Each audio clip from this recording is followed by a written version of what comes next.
Failing at life is one thing. Failing at board games is another. Welcome to Tabletop Shop.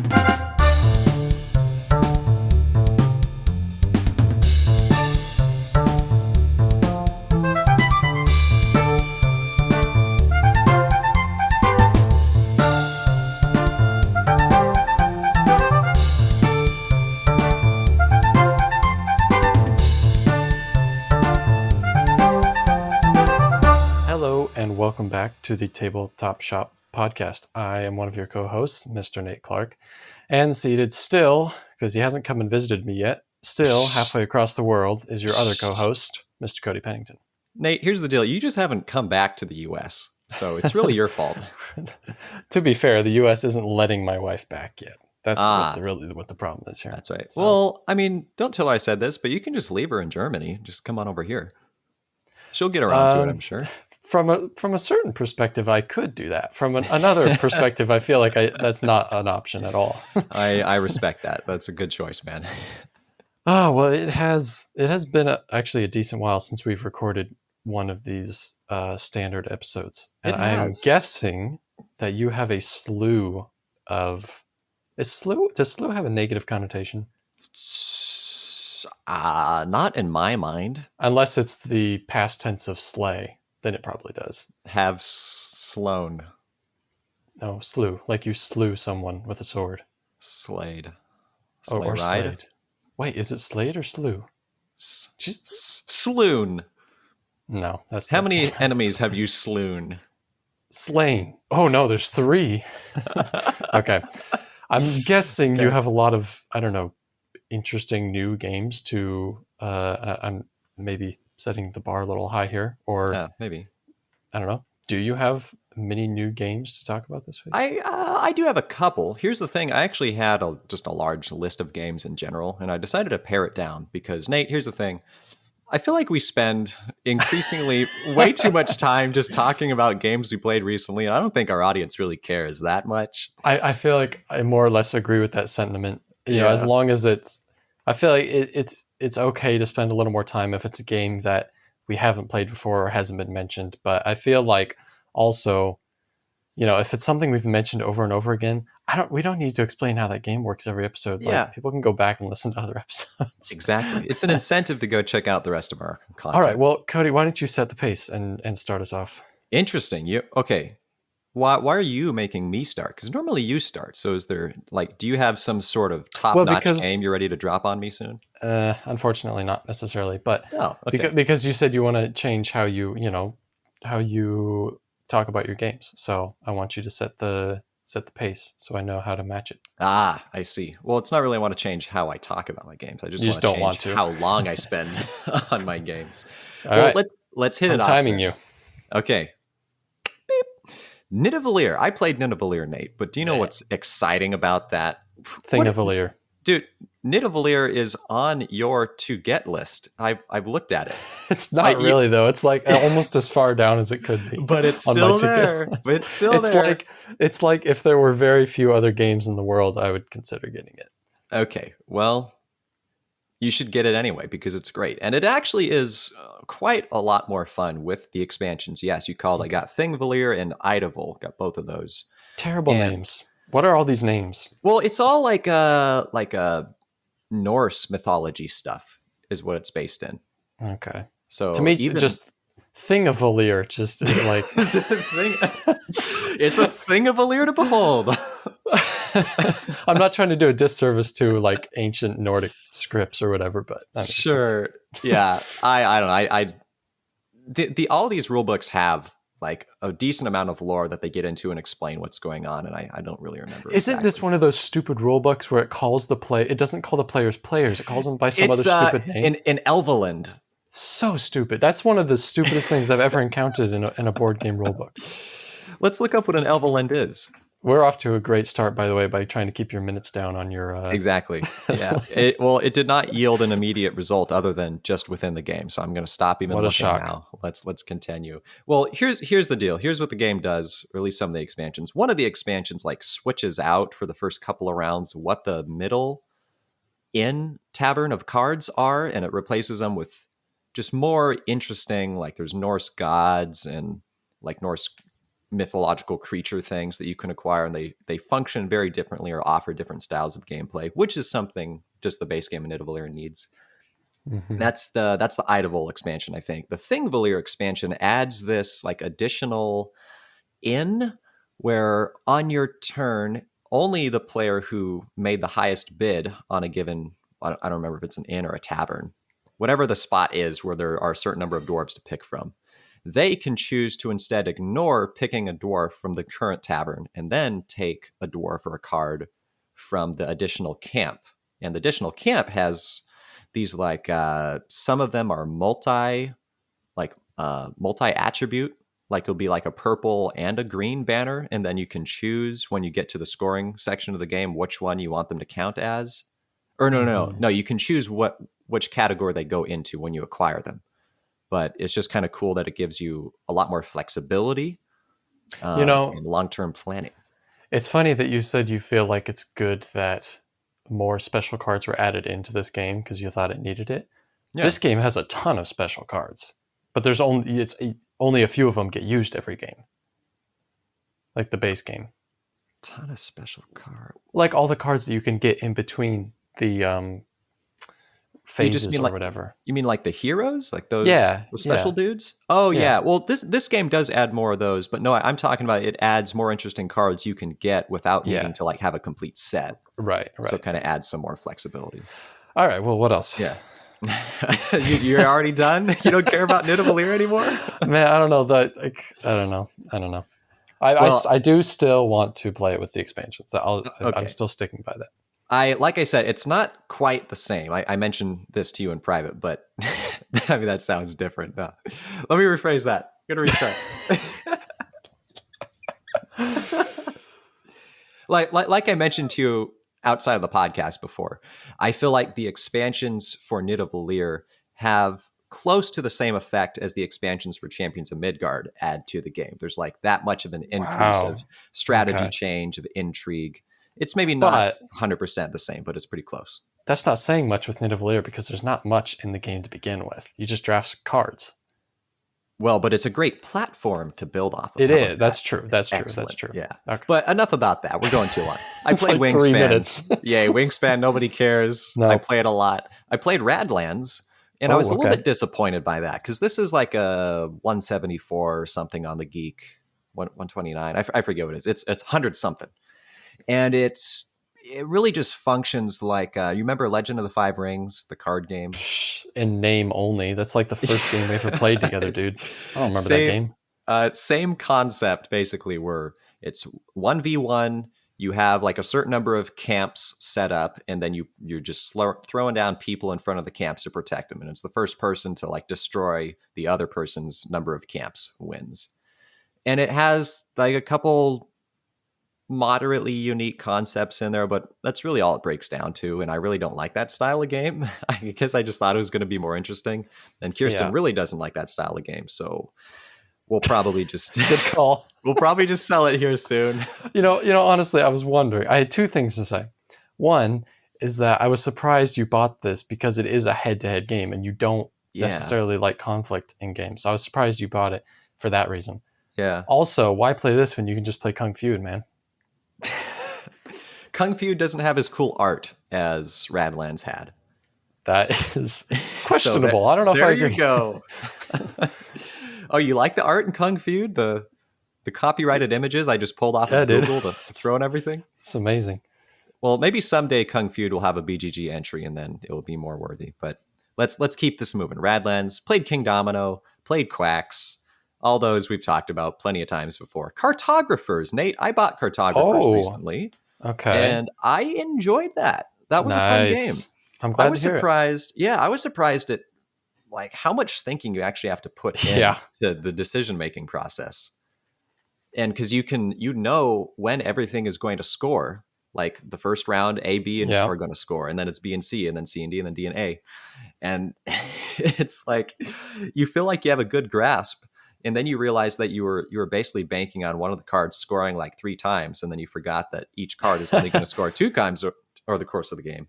Yeah, and you have to factor it in when it's already scored once. Yeah. then adding that, when you have a choice to add that color or different color, adding that color has now become half as profitable as it was before. Yeah. It's sort of deceitful in a way because most games that have like a progressive aspect like that, you can just keep building on something you're doing well at, min max, and then eventually that's going to pay off more and more over time. But with cartographers, you have to pivot constantly because once you run out of times that you can really score something, it's like, okay, well, stop caring about that. Do something else. Yeah, it's not like you can just lean into one thing and go really heavy into that and ignore other stuff because it'll score just as much as everything else. Yeah, which is a cool balance of opportunity and, just trying to plan everything out. But whatever. Yeah, if you like it, there's a ton of map packs out there for it. There's like at least 6 different map packs with I saw that you had rules that and everything on your to get list. I also noticed that you only selected like 3 of the map packs. Well, I researched all of them and then I kind of ranked them in what order I was most interested in acquiring because they're all different. Okay. Yeah, I'll have to check those out. Tapestry, got Tapestry and both of the first 2 expansions. I just bought the third one separately, but I got the Tapestry and the first 2 expansions just like a bundle deal on eBay. Feels so nice to finally own Tapestry, man. It's been on my list for a long time. Your Stonemaier collection is nearing completion.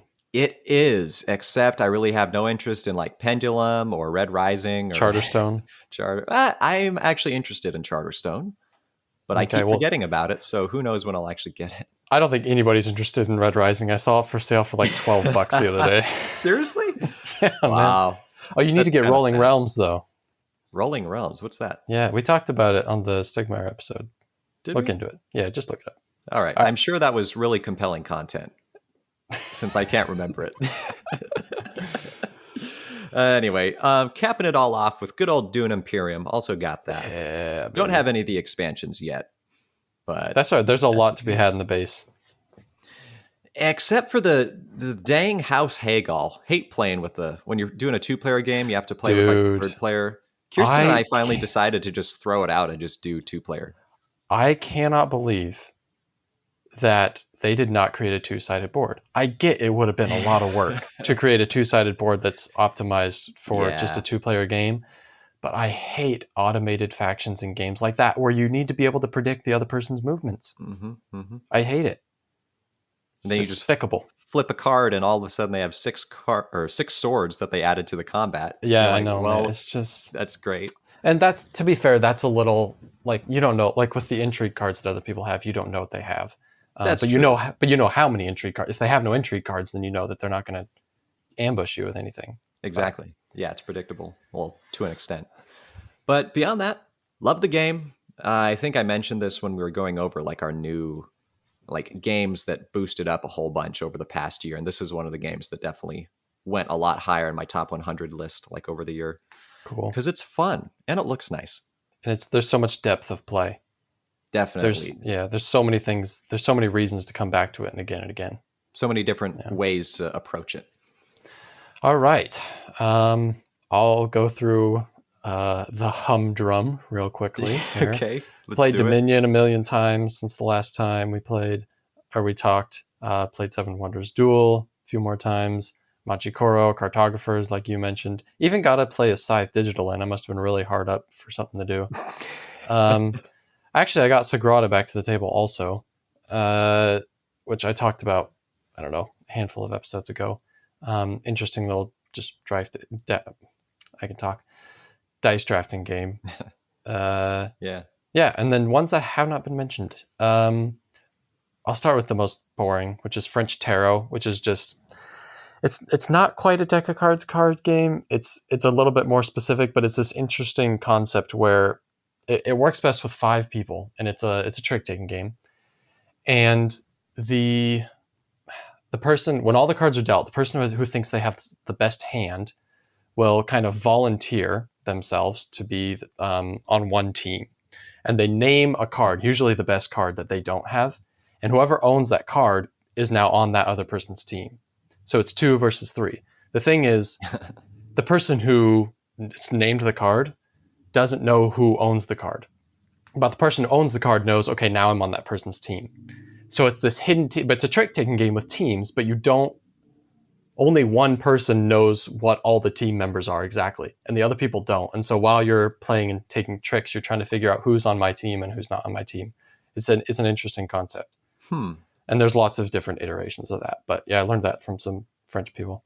Okay, cool beans. Real games. Real games, that's great. Well, okay, a half real game. I played a few plays of Root Digital, entirely with the Eerie Dynasty, the Bird faction, because that's the most fun faction for me to play with.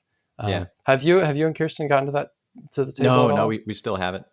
I don't know if there's a good 2-player.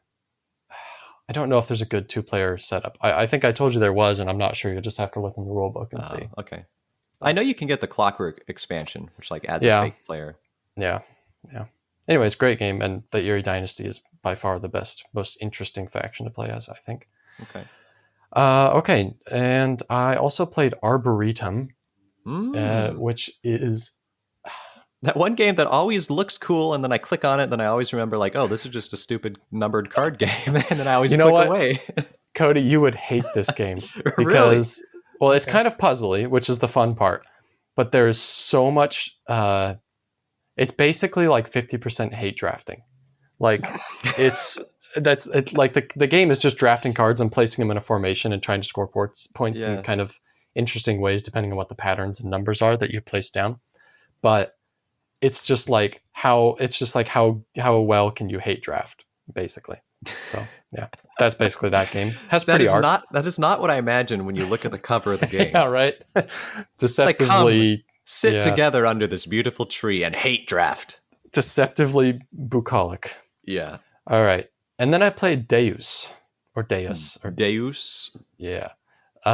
This has been on your list to try for a while, hasn't it? It has been. I will say that this game is extremely ugly, and the art is pretty boring. The pieces they're like the most mundane pieces. There's you have the settlements from Catan and the cities from Catan, and then a few other just basic wooden pieces, kind of boring. The gameplay is kind of interesting. You also have an ugly map. The game is super ugly, dude. You have this map with these different colored resources, again, kind of like Catan. And I'm looking at it. It looks really sad. It's awful, man. It really needs a second edition badly. But the concept is kind of interesting. You have 5 different types of cards you can play, and whenever you play a card, you trigger all of the cards that you've already played in that type of card. And then there's kind of some area control stuff going on, and also your cards are enhanced by what spots you control on the board and whatnot. It was interesting. I mean, I would like to play it some more, and also at a higher player count than 2, I think would be more interesting. And yeah, like I said, it's just straight up ugly. It really needs a second edition. It's weird. But, you look at this, and I would not guess that it was made in 2014. This looks like an early 2000s game. Yeah, no, it's really bad, and I don't know why. I don't know if the budget wasn't there or what it was, but it's quite sad. And that's it for me. That's your list? Yeah. All right. Well, just a quick reminder to our audience that this episode is sponsored by no one, because we don't have any sponsors. Man, I was so excited. I thought we did. Oh yeah. No. Nate's like, we've made it rich. Could it? Oh, Cody, we could be sponsored by Way Brothers one episode. We could pay money to ourselves. I love that, and then get taxed on it. All right, let's move on to the game of the week. All right.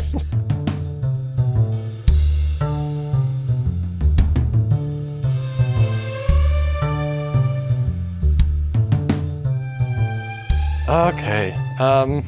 We both have some history with this game. I feel like you kind of have a sadder history with this game because you bought the original edition. Sure. And then you also bought the anniversary edition. Yes. And then I'm not going to buy the new edition. Yeah. To be fair, the new edition is a bit indulgent. It's a bit excessive. Yeah. But what on Kickstarter isn't. So exactly. Do you know, does the new one actually add any additional content, or is it just everything sort of re-schemed? Actually, I feel like it does, but I can't remember. I haven't looked at it. I mean, I remember looking at it and going, yeah, there's no way I'm ever going to own this copy of this game. And so I didn't really look into it much more. Okay. And honestly, okay, so the game is Castles of Burgundy. And I'm sure the new edition looks really, really good. I have no doubt. I mean, it's got 3D plastic pieces, and I'm sure the art is better. The original printing of the game is horrificable.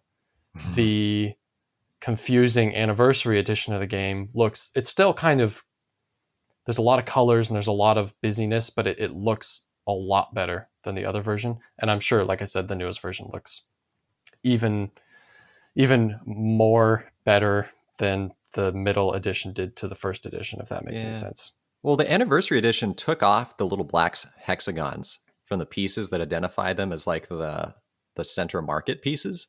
And so it's a lot harder to sort them. But it's the newer edition, so you'd think they would have kept that from the original since it actually is a useful component. You know what I'm talking about? I don't. Like so there's the central board where you have to pay silver in order to take a piece from. And they have like the black backs to them. Yeah. With the original edition, on the tops of them, just like where you normally, like you can see the sheep and whatnot, there'd be a little black hexagon so that when you're sorting them afterwards, it's easy. As opposed to in the new game, you have to flip over every single piece to try to figure out if it was a black one or not. Yeah, no, the end of its own pile. The end of Castles of Burgundy is basically tip your mat, all the pieces slide off, and okay, now flip everything over so you can see which ones that seem like sheep but actually aren't, need to be separated out. Yeah. Castles is spend 30 minutes setting up the game, play for an hour, and then spend another 30 minutes sorting the game away. No. It's 30 minutes setting up the game.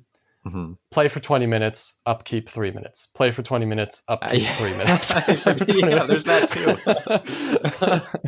So how do you feel about this garbage game, Nate? Dude, this game is amazing. This is one, there's a few games in my recent, like in the past few years of my gaming life that I have played a ton. And this is one of them. This, Terraforming Mars, like those two especially are ones that I've just played a lot in the past few years. Yeah. And I adore Castles of Burgundy. It'll be in my collection forever, no doubt. I guess I'll explain it a little bit. Essentially, you're drafting tiles and putting them into your kind of city area, and all the tiles have different special abilities, different special ways they score, different effects that they give you in the game. Mm-hmm. But the way you draft them is you roll 2 dice, and then all of the tiles are already kind of randomly sorted, if you can randomly sort things. They're already randomly assigned to 6 different areas on the board. And of course, each of those areas has a number. So using the 2 dice you rolled, you can do a lot of stuff. You can draft those tiles, but you can also use the numbers to place those tiles into your city map, which also has numbers all over every single spot. And so it is a Euro game through and through, but there is also dice rolling. So it's kind of this blend, you know. I mean, there's no conflict, there's no dice-based combat, but it is a dice-based Euro for what it's worth. Yeah, it's just the chance element of it, really. Yeah. And it's extremely point salady. You're getting points on almost every single turn of this game. And sometimes you get huge turns where you'll score 50, 60, 70 points even. And other times it's like 1, 2, 4 points, 0 points, whatever. But it's the definition of point salad. But those small turns can lead down the road to very large turns if you play it correctly. And that's just what's hard to predict sometimes. That is one of my favorite moments in this game is when well, there's a couple things I really love. I love the chain reactions you can get. Mm-hmm. On your turn, everyone rolls their 2 dice and then you get 2 actions, basically 1 for each die. There's so many ways that you can get free stuff in this game. It's like, this game is like, how much free stuff can you get using your 2 actions you have? And so you can get other free actions. You can get other free actions that are specific to certain colors or give you certain things you can do. Mm-hmm. It's amazing. You can also use money to buy the black tiles that you're talking about. You can use money to buy those. That doesn't cost an action, it just costs money. So you can buy one of those and you still have your 2 actions left to do stuff with it. So I love that about it. But then I also love these, you're building up with all these little action, and you're building up to one of these huge point where you can just jump halfway across the scoring track. It's amazing. Yeah, especially when you're playing with the little trade route market tile thing, that expansion. Because then every time, if you make a sale, it adds this little mini game where you're trying to sell the right tiles in the right order. And then those activate additional little bonus actions and free gifties and whatnot. What I find so interesting about the Anniversary Edition, and when I say Anniversary Edition, like just for the purpose of this podcast, let's just pretend like the new Anniversary Edition doesn't exist. What I like about the Anniversary Edition of this game is that it took the base game, and first of all, it didn't make it look like absolute trash. And second of all, it added in a bunch of little mini expansions, mini games, almost like you said, like the track where you get to place your goods that you buy or that you sell. But also on the mats, you have like the 3 towers that you're trying to connect for bonus points as well. And there's those little brown, super powerful bonus tiles that you can try and get and add to your, there's just so many little things that enhance the experience from the kind of a good but very base game feeling base game. Yeah. There's the shields where if you roll a double, you can, instead of taking those 2 actions, you trade them in for the shield. Yeah. That matches that number. But you actually have to pay to maintain possessing a shield every round, which is interesting because silver is tight. Some of them are just insanely profitable though. Like there's one that literally lets you change one of your dice. Every round, every single freaking round. If you can get that, like towards the beginning of the game, like I remember Kirsten got that one time. She killed at that game. Yeah, well, some people don't like that because it's almost too much flexibility, which sounds silly. Like all dice games are about, okay, how do you mitigate the dice roll? This is like, okay, we're mitigating it too much. There's too much flexibility. I love it though. I love it. Yeah. And you have so on your map, you have a storage capacity of 3. So when you draft a tile, it goes into a storage. And then you deploy those from your storage into your estate, whatever. But there's one of those special brown pieces that lets you have unlimited storage. And so you can just accrue as many tiles as you want instead of being maxed out at 3. Because that a lot of times can be a limiting factor. Weird. So yeah, I love those. It's a very interesting aspect of the game too. Most drafting style games, you take the thing and then you have the thing. As opposed to this, where you take the thing, put it into a pool, and then deploy on a different turn from your pool into your board. It's kind of like that a little bit, but not entirely, is Elysium. Because in Elysium, you draft cards, and they go into a kind of a staging area, but they can still, sometimes they have abilities that can only be used in that staging area, but they really aren't going to score you any points unless you move them on kind of to the next stage. So that's kind of what that reminds me of. It's like Purgatory, basically. You draft cards to go to Purgatory, and then, the ones that make it, make it. Sure, man. Yeah. Sounds great. Okay, well, let's get into pros and cons. What do you, that hasn't been mentioned, I guess. What do you like about Castles? That was a great noise. Thanks. I don't know if I can replicate that. Please don't. Yeah, variety within the game. I guess we sort of already did this, but sure. The amount of options you can do, and I guess how that turns into sort of problem solving throughout the game, because you're constantly rolling these dice. You don't know what your numbers are going to be. Then every round you're trying to figure out the best way to use the dice, because you can have workers that you can spend to modify your dice results, and the dice allow you to go to one of 6 different places on the board. And maybe you're rolling a spot where all the pieces from, let's say, slot 2 have already been taken, and you just keep getting 2s. Like, what are you going to do with those dice? But I like the element where you can just burn a die and get 2 workers for it. So you're trying to figure out like, oh man, okay, I have a couple workers right now. I could modify my dice roll and get to a different spot, but is it worth spending those 2 workers? Should I just burn a turn, spend the die to get more workers, and then hopefully I get a closer roll on a following turn? Yeah, it's not like a game like Scythe where you can say, okay, next turn I'm going to take this action. Yeah, it's like, exactly. Here's my goals I'm trying to achieve. Let's see what I roll, and let's see how I use that roll to kind of get closer to those big goals. Mm-hmm.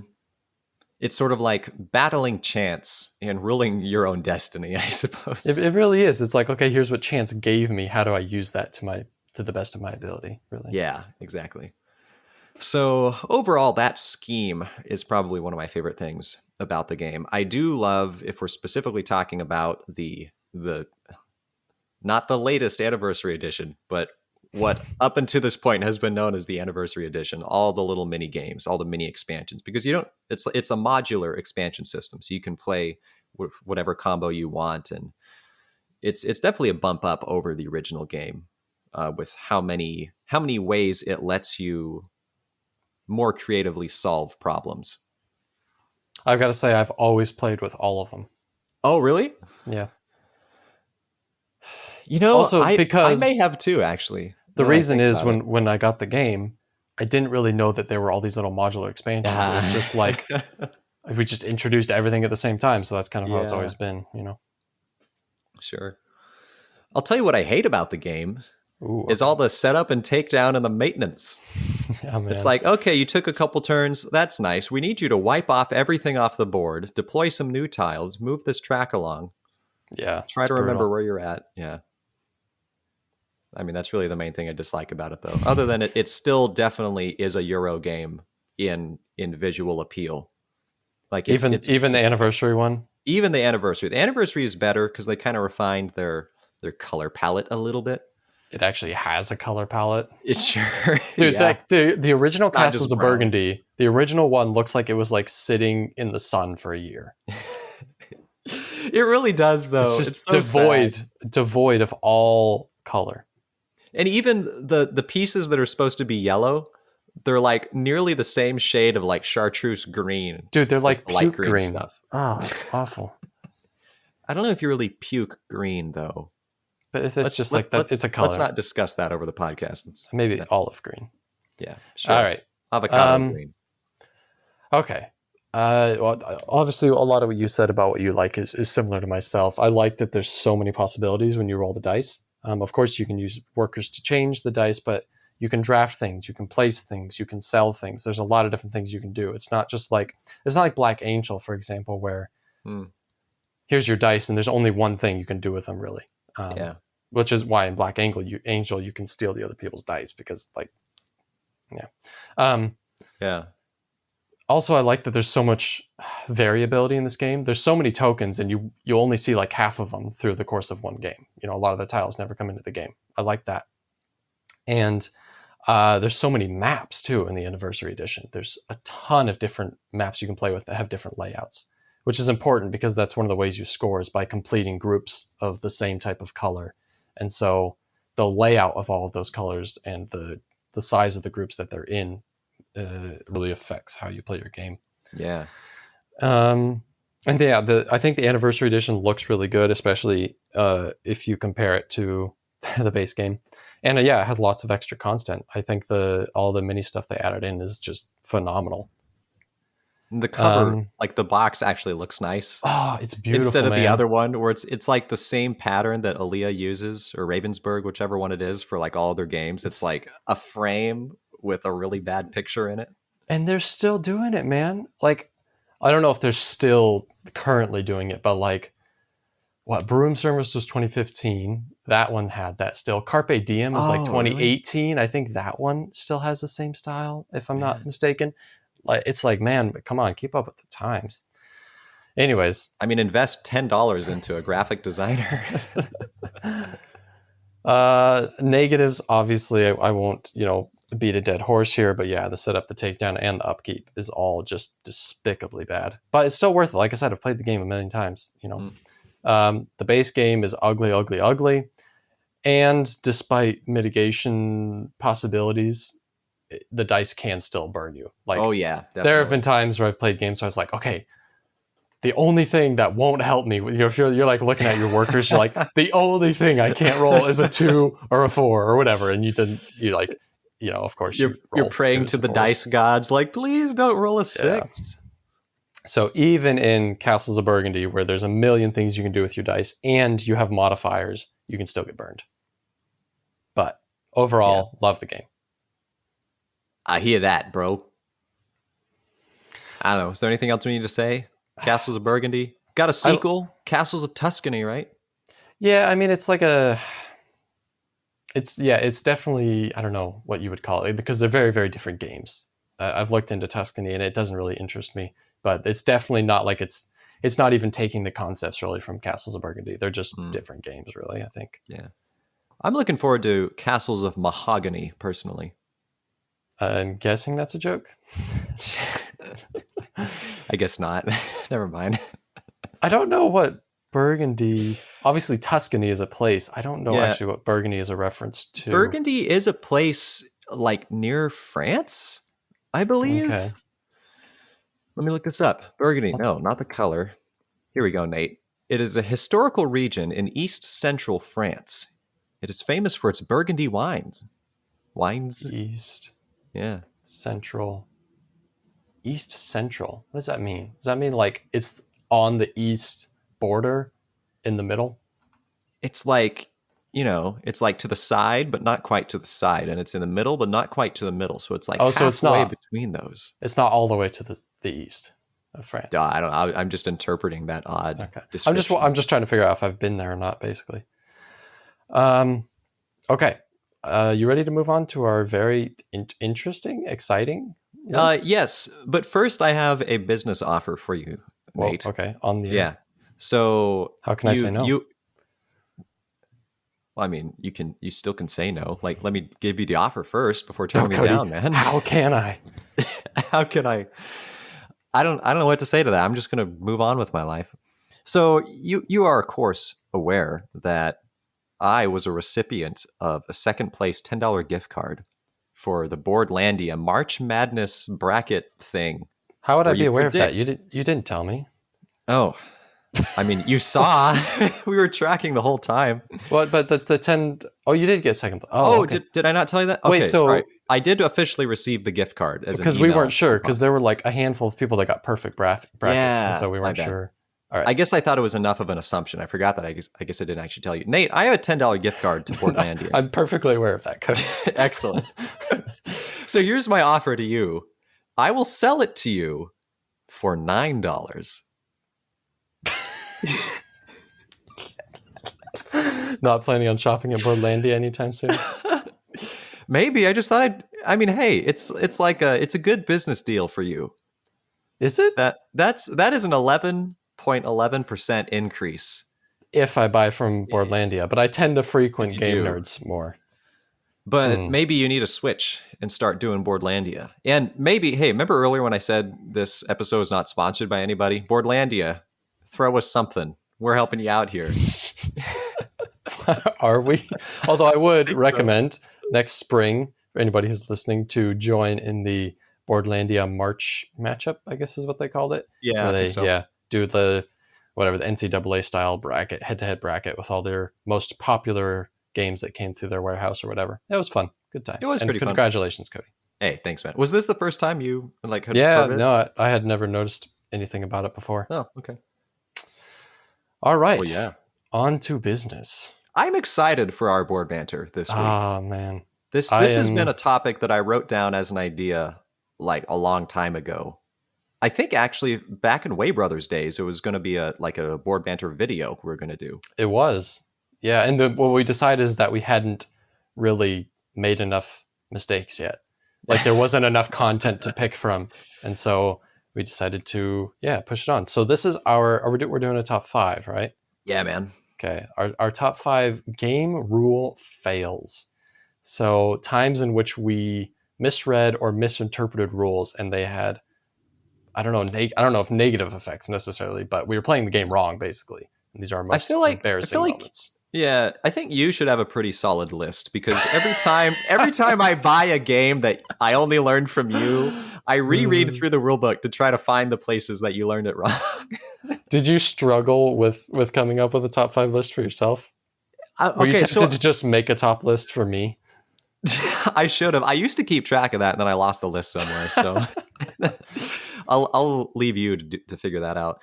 But I had a little bit of trouble finding a good list because I knew, like viticulture, for example, I knew that there were like multiple things we had initially learned wrong, but that was so long ago, and I've been playing it correctly for a long time that I couldn't really remember. But it's hard if you don't keep track. Yeah, definitely. But I realized that I had made a Reddit post many moons ago where I had asked people what their game rule fails were, and I included mine for viticulture in there. And so I managed to find that, pull it back up. It's like, oh yeah, that's what it was. Okay. And I got some stuff from it. No Well, spoilers, of course. well, but we're about to hear all of them, right? Well, spoilers at the point that it comes up. How about that? Okay. Well, why don't you start us off then, Cody? Sure. Oh, Okay. and so how did you rank these? That's a good thing to ask. I basically rank them on how much it broke the game. Yeah. Really. Okay. I did the same. Yeah. Yeah. I mean, some of them weren't necessarily that I was like playing the game wrong. It's just more like you didn't realize you could do a thing. Okay. And so it's sort of a game rule fail, but the ones farther down the list that are worst are just, we're definitely playing it wrong. So I'll hit us off with Gloomhaven, specifically Jaws of the Lion.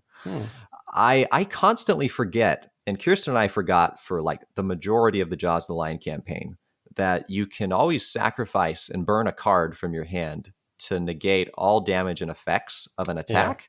Yeah. And we died and lost so many missions because we didn't realize you could do that. Uh-huh.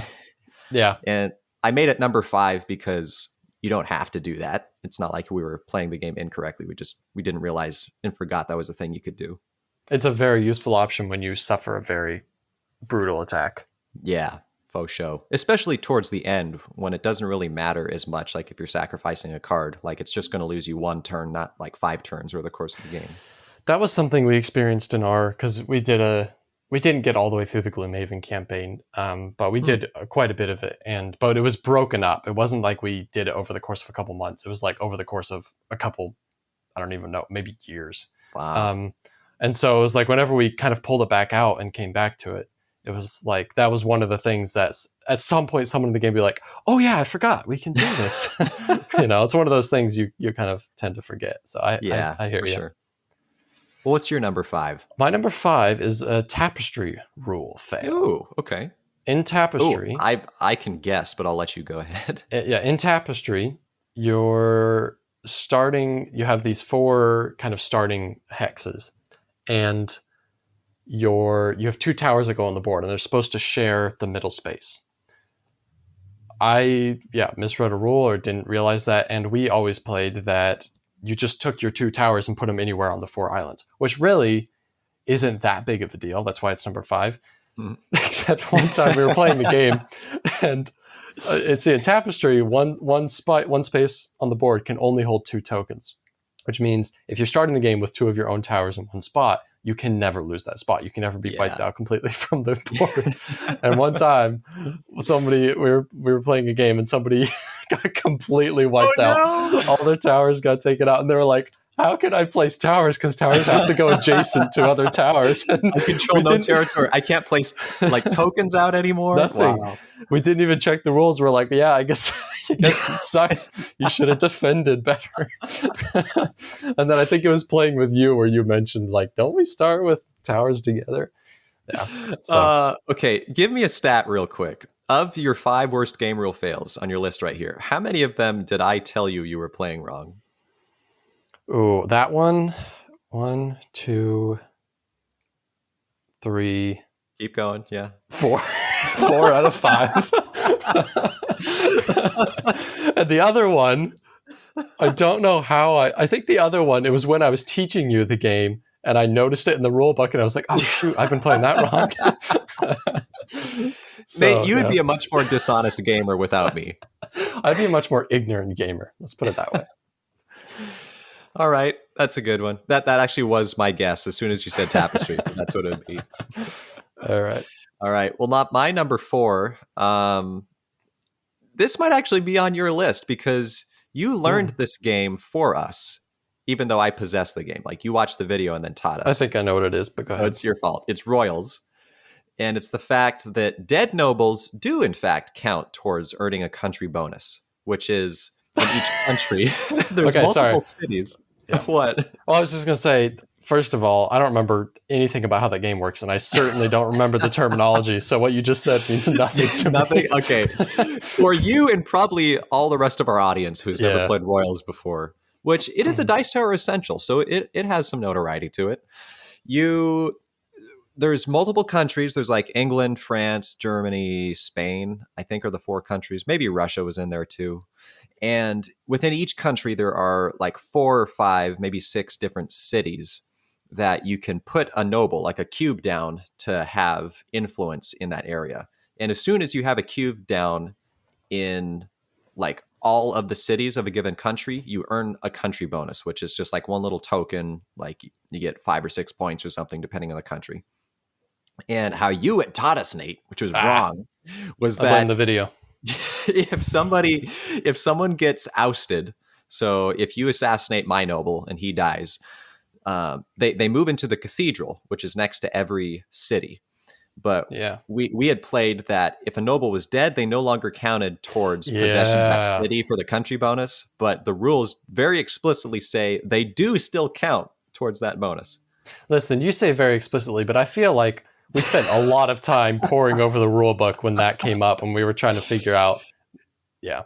I found it says it in 2 different places in the rule book. See, that's confusing. Saying things twice in a rule book, who needs that? Yeah, I wouldn't trust it at that point, right? They negate. Yeah. Well, what's your number 4? My number 4 is a game we both own. This is Furnace. So in Furnace, you have discs numbered 1 through 4, and you use those discs to draft cards. So you place a disc on a card. And at the end of when everyone's placed all their discs, whoever has the highest on each card gets to take the card. And the other people get compensated. They don't get totally screwed. Mm-hmm. But the way we played, and I could have sworn I said this in the rules, but the way we played was that once somebody placed a 4 on a card, nobody could place any more tokens on that card. To this day, I would say that is a viable, what's the word? Strategy? Variation. It's a viable variation to play with. But it really does affect the game, because if somebody places a 4 down, somebody can drop a 3 right behind it and get compensated really well for that 3, because it triples the compensation. Whereas if you're playing if you play the wrong way, when somebody drops a 4, that card's completely locked. Nobody can go to it anymore, and so it kind of prohibits people from sniping those like triple compensations so easily. You have to work harder to get triple compensated for something. You have to kind of it makes it more interesting when somebody's placing a 4, because it's so much more painful if somebody's already placed a 3 hoping that you'll place a 4 there. That was a lot of 3s and 4s. Yeah. For anyone who's never played it, it's just going over your head. The thing is, if you played it that way, though, I don't know how the math works out exactly, but there are limitations. No, it always worked, man. That's the crazy thing. But what if every player put down a 4 on one spot, so there were like 4 cards that all only had 1 token permanently on them? Then everybody's fighting over the rest. All I know is it was very, very rare that somebody couldn't place a token in that game. It was like once every few games. At one point, somebody might not have been able to place one of their tokens. So it was really rare. Well, I'm glad you enjoy playing Furnace the wrong way so much. I enjoy it both ways, Cody. Okay. All right. That was your number 4? Yeah. Right? Okay. My number 3. No. Cody, you can't follow a 4. Get out of here. I just thought of that joke, man. Get off this episode. I'm done with this right now. I'm going to slide a 3 right under that 4. Watch me. My number 3 is Scythe, where this was my fault. Probably, let's see, are most of these are mostly my fault, I think, except for Royals. Well, that's what the list is, right? I guess so. Well, that's true. I guess I wouldn't put your game real fails. It's just because I played it this way so long, or thought it was that way. So maybe my Royals one shouldn't even be on my list. The thing is, I don't have a backup to replace it with. So you can have my backup. It's actually a Scythe one. Okay. How about my Scythe one is probably better, unless it's the same one. Why don't you enlighten us? Well, so you have 4 mechs, right? And before they're deployed, each mech covers a mech ability. And for whatever reason, I thought that when you were deploying mechs onto the board, you had to deploy from left to right, so that you could only uncover the bonuses from left to right. And one of those bonuses, like the very last one, unless you're playing with the Invaders from Afar factions, it's always mech speed is like +1, which is really helpful for moving about in the game. And by the time you get all 4 mechs out, usually the game is pretty close to done, so it's not super useful at that point. And then I realized that you can deploy them in any order, which adds so much more variety to the game. We played that game that way so many times. I know, man. But now, like, I can't imagine playing it the other way. I can't imagine playing it that way, left to right again, because it opens up so many more possibilities by being able to place whichever mech you want. Yeah. I mean, usually, just depends on your strategy. You want to get the first mech out from the left anyway, because it's your Riverwalk ability and it's how you access the rest of the board. But yeah, it could depend. Maybe you built a tunnel or a mine, whatever it is, so you can connect to the other tunnels, and then you don't need the Riverwalk to get out to everywhere else. Or if you're invaders from afar, but then they don't have the double, so never mind. I take it back. Yeah, exactly. Yeah. So, a problematic thing to not play with correctly. I did not put that because I saw that as your fail, not mine. Thanks, man. You want to know what my scythe one was? It's a very weak one that, definitely did not make the list. My scythe mess up was that I did not realize for quite a long, or you probably even taught it this way, but then I forgot about it when my family got the game, which is that the factory space counts as double at the end of the game for like it points. Counts as 3 spaces. Maybe you're still playing it wrong, mate. It counts as 3. It counts as 3? Yeah, man. It's if you look at the space, it literally shows the little factory and then 2 additional hexagons next to it, like on the space itself as a reminder for that. What? You get triple compensated? I guess that just became your number 1 game rule fail. Nah, because it still doesn't really affect the game that much. But it does a little bit. No, dude. My next one is far more egregious than that. This is a big step up from the furnace one. In fact, are you talking about your number 2 now? No, my number 3. Oh, I thought what you just said was your number 3. No. That was just Scythe. That was an honorable mention. Oh, I just mentioned it because you mentioned Scythe. This is my I feel like 3. It should be on your list now that I pointed out that you still were playing it wrong. It is. It's number 6. This one, like, honestly, my top 3 are like any of them could have been number 1. They're all this bad. This one is Terraforming Mars, and you might not know about this one. I'm not sure. Because this is the one that when I was teaching you the game, I think I noticed it in the rule book. And so I taught you the right way and didn't even mention the wrong way. Tell me more. In Terraforming Mars, when you place tiles on the board, there's ocean tiles and there's greener tiles and like other tiles, whatever. But there's specifically ocean tiles that can go in ocean spaces. And in the game, if you build anything adjacent to an ocean space, you get a 2 coin discount for whatever you're paying. If you're paying coin to put that piece down, you get a 2 coin discount for every lake that it's adjacent to. So, if it's adjacent to 3 lakes, you get to deduct 6 coin from whatever price you paid. Yeah. The way that I interpreted it was that you get a 2 item discount from whatever you're paying. And so if you were placing a plant next to it, which normally costs 8, you would get, in fact, I take it back. It's the real rule is not even that you get a discount, but that you get reimbursed money. So you still have to pay the full price. And then I think you get reimbursed. The way I was playing is that you just got a discount. So if you bought a city and placed it next to, 3 lakes, it would cost you whatever, 16 instead of 21 or whatever it is. 15 instead of 21. Yeah. But if you placed a plant, if you paid 8 plants next to 3 lakes, you would only pay 2 plants instead of 8, which is, for anybody who's played Terraforming Mars, you can imagine how that just extrapolates or propagates or whatever you want to say. And 2 plants is so different from 2 coin, from 2 credits. It's because plants are so hard to build up. It's so difficult to acquire that many plants. And so a lot of those spaces will give you plants. And so somebody would have like 6 plants and placing their things next to lakes in conjunction with getting plant bonuses back, they place like 4 plant tiles in a row. Yeah. So that's a pretty bad one. Yeah. You want to know the funniest part about that one? You won doing that or something. No. The funniest part is that even after I realized the right way to play the game, I still have not told my dad or my brother that's the right way to play because we've always played it the other way and it would just totally change the game. We're still playing it that way. Yeah. That's so sad. So sad for them. It makes plants much more valuable. that they're never going to be able, Nate, unless you do something about it. They're never going to actually experience how Terraforming Mars was really meant to be played. No, just wait. Someday, like, they won't play the game for like 10 years, and then they'll get it back out, and they'll have to check the rules, and they'll see I was wrong. I'll get a message or a phone call in like 10 years from now, I think. A really angry one, or just sort of like a, hey, just so you know, this is wrong? No, it'll be like, because also in my house, I was notorious for getting game rules wrong, so it'll be like kind of a facepalm, like you did it again, sort of a thing. Yeah. Nate, why is that? Why? I don't know, but this is your hobby, man. Since I've started using videos to learn games, which I know you already mentioned I got something wrong in a video once, but let's ignore that for a second. Since I've started using videos and not just rule books, it's gotten a lot better. Okay. I think. I mean, I don't know. It'd be interesting to do an updated list for this like a year from now. See if there's like 5 new ones that are just as bad. Yeah.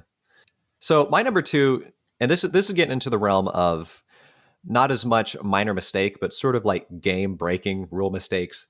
10-minute heist. I don't know how many people have played 10-minute heist, but the core function of the game is you're deploying your little thief throughout this wizard's tower to claim different artifacts and treasures, and they all fall in different color categories. So you've got the red cards, the blue cards, the green cards, yellow, and something else. I forget what it all is. But how you score points is whoever has the most of like a given color at the end of the game, they alone get to score points for those cards. And all of these cards, they have numbers on them that goes anywhere from 0 to like 7, I think. But here's the thing. If you can also score points for cards, whoever has the most cards that are like R3s, or whoever has the most 4s, whoever has the most 5s. Those also are exclusive categories that you can score points for. So I just thought that cards that have 0s or 2s or 7s, that just for some random reason, they just had numbers on them that weren't score values. And I don't know why I didn't, like, that's such a red flag. I should have looked up further, like, well, if this doesn't matter, like, why is it, you know what it is? Have a number on it. I think. What? I think it's just that, like, that was one of the earlier games that you learned getting into the hobby. It so it might, was. It wasn't something that, but I say that, but we played that game not too long ago, and we didn't even think about it till the end of the game. I know, and then we realized. I don't know. It totally changed the scoring. But all the punchline for people who haven't figured it out yet is that I thought the scoring was whoever had the most red cards, for example, gets to score the points for the red cards. No, it's whoever has the highest total value of red cards scores the red cards. So significant difference. Significant difference. So if you have a red card, a single red card that is a 7, and then someone else has like 6 red cards that are all 1s, you still score the points because you have the highest value. But we thought whoever had the most number of cards scores. And we really played the game wrong for a lot of time. And for such a small game with such little rules, it's like you're playing half the game wrong, basically. Yeah, probably more than half, honestly. So yeah, all right. My number 2. So in Space Base, you are drafting cards that you add to a tableau. Yeah. And these are cards that get cycled out. So when you draft it, it has an ability. But then when you draft another card that goes into the same slot, you take the one that's already there and you flip it upside down, and it gives you it can give you other bonuses throughout the game. Mm-hmm. But there's these permanent point cards you can buy. And I haven't played this game since I learned how to play correctly, so I don't even 100% remember the rule. I think it's when you buy the permanent point cards, you get those points instantly, and then you never get anything for rolling that. Yeah, that section is now just void. So it's a one-time bonus of getting, however many points, and then you will never get points again from that. The way I played is you get the card. You don't get points right away, but every time you roll that number, you get that amount of points. Yeah, like 6 points, 6 points. And and it just totally ruins the whole game. And even still, like I remember my brother and my mom also just like loved the game. And I was actually, one of the reasons I didn't like the game was I was like, it's kind of like whoever gets the number 6 like permanent bonus point card is like just kind of, if they get the 6 and the 5, like they're just guaranteed to win because So, anyways, yeah, it's pretty bad. Yeah, just a little bit. What's funny is I think, if I recall, there was the board game cafe that we'd go to game nights at for a little bit. And Yeah. one of the guys there, Robert, I'm pretty sure, I was talking to him, and it sounds like he was the one who told you that's how it played correctly. And then on a separate occasion, I went there to play, and I was trying to do like, oh, yep, I'm just going to take this one early in the game and score enough points off. He's like, no, that's not how it works. Nate played that wrong too. I'm like, oh. No, I think you're right. I think it was Well Robert at the cafe. Yeah. Yeah. So shout out to Robert. Thanks, bud. Yep, that's all. All right, Cody, you're number one. That's My worse number than you one. playing half of 10-minute heist wrong. Yeah, so there's actually a bit of a caveat for this. This wasn't as game breaking as the previous one was, but I've played this game a lot more, so it, I suppose, matters more to me than the other one. So okay. that's my explanation. What's the game? Oh, okay. Oh, I know what it is then. There are a few different things we're playing along with. I'll actually just do a quick a runner-up from Viticulture. I didn't want to include multiple from the same game. So what my number one is not is where we thought that as soon as you put a Grande worker down, like he boxed out like all the other workers. Like no one else could play their Grande workers. I know, it's so brutal. And nowhere in the rulebook does it say anything about that. So don't play that way. And if you have been playing that way, you should be ashamed that you didn't read your rulebook better. Yeah, you fool. Yeah. No, what really made my number one list was I thought for sure, you know how there's multiple spots like on each action, depending on how many players you're playing with. And it's almost always the second spot has a bonus. If you get the Tuscany board, it changes it up and there are some bonus spots like on the left and the right and whatnot. But I thought that the first person to go on a space had to place in the leftmost space. Again, it's stupid Stonemaier games and the leftmost space thing that I'm just getting wrong here. But no, the first person there, you can put him on the middle space, which has the bonus and gain the bonus. Like it doesn't matter what going from left to right, you just place wherever you want to place. And that really changes it because we were playing this weird dynamic where we didn't want to be the first person to go on a space because you wanted to get the bonus. Yeah. So anyway, I don't know. I mean, that's just a different way to play, right? I feel like that's. I suppose so. I feel like that's a viable iteration that you could use, variation that you could use. I feel like the Grande thing you mentioned is more game breaking. Yeah, I suppose it was. I feel like this mattered more to me though. In conjunction, the first few games were awful. I know. They were so bad. There was a third thing we did wrong that I forgot, but yeah, we were playing it so whack. All right. My number one, believe it or not, and this is just total coincidence, is actually Castles of Burgundy. Really? It is. Okay. This is... Ooh, I know what it is, but go ahead. Okay. So in Castles of Burgundy, the most common piece are the brown pieces. Yeah. And there's, I don't know how many, 7 or 8 or maybe even 9 different brown pieces, different types of brown pieces. And the rules of the game are that within a section, all of the brown pieces have to be different types of brown pieces, different buildings on the brown pieces. Unless you have that cool science tile. Yeah. So unless you have the tile that says, oh no, you can have some of that are the same. We had it backwards. We had it that all of the brown buildings in one section had to be all the exact same type of brown building. Like I said, there's 7 or 8 different brown tiles, and there's only a few that come up every round. And so if you have a section of 5 or 6, trying to complete that with all the same type could be actually literally impossible if they don't all show up. Whereas if you're putting different ones, it's super easy. But it made that piece you mentioned, the piece where in the real game it lets you place copies. It made that piece so incredible. It made it the best piece in the game because we thought it meant you could place different pieces in there. And so then you could actually complete these huge sections. And we played it that way for a long, long, long time because I was playing that game way before I played it with you. And you, noticed that. And then what changed? What changed, Nate? What changed? Huh? Yeah. How did you figure that out? Oh yeah, well, it was you. Yeah, that's what I thought.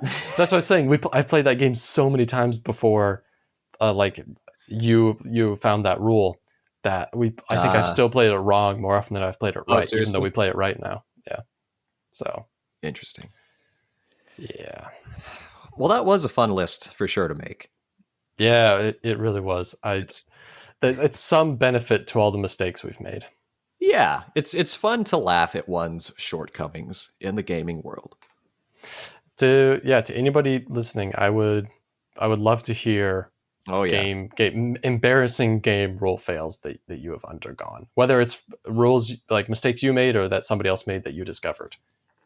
It's great to hear stuff like that, so you don't feel alone in this world of making mistakes. Sure. And while you're at it, tell us about your life rule fails. Like maybe you didn't realize that you have to yield left turns when turning. Like that one's pretty bad too. Wow. Okay. I would like to say that you're not obligated as a listener to tell us your life rule fails, but you are obligated to tell us your game rule fails, I think. Yep. And you can do so at tabletopshop23@gmail.com, or you can comment them on the YouTube video if you're listening to YouTube, or I don't know what the question, Cody, sometimes you put a question up, right, for the podcasts. Maybe that could be the question. I'm guessing it will be. That's definitely what it'll be, yeah. So, but hey, do us a favor, like we love your emails and do email us, but comment before emailing. Nate, you kind of said it in the wrong email. Like if you actually want to support the show, comment those things and then email them to us as well if you want to. Okay. My apologies. I didn't confer with Cody before I got my order of operations. Oh, yeah, just to clarify. We don't want to say like, if you like this video, click out of it and go contact us. Like That's fair. But if you have something lengthy if you want to tear us down, don't do so publicly. Please. Yeah. Well, YouTube got rid of the whole dislike video thing because it's that's so stupid. That's so stupid. Yeah. And remember, when you buy games, sometimes you regret it, but that's what Facebook Marketplace is for.